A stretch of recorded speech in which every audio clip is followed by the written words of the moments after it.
খুব বেশি দিন হয়নি বড় পর্দায় পা রেখেছেন চামকি পান্ডের কন্যা অনন্যা পান্ডে। কাজের চেয়ে ব্যক্তিগত জীবনে একাধিক প্রেমের সম্পর্কে জড়িয়ে খবরের শিরোনাম হয়েছেন এই স্টার কিড। তবে অভিনেতা আদিত্য রায় কাপুরের সঙ্গে সম্পর্কে জড়িয়ে কোনো রাগঢাক করেননি অনন্যা।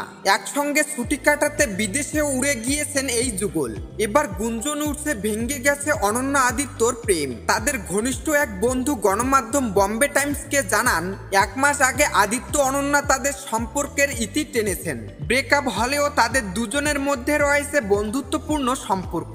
আর এই বিচ্ছেদে মানসিকভাবে আহত হয়ে পড়েছেন অনন্যা আদিত্য দুজনেই। এর আগে খালিপিলি সিনেমার সহশিল্পী অর্থাৎ শহীদ কাপুরের ভাই ঈশানের সঙ্গে সম্পর্কে জড়িয়েছিলেন অনন্যা। সেই সময় শহীদ কাপুরের পরিবারের সঙ্গে ঘনিষ্ঠতাও ছিল।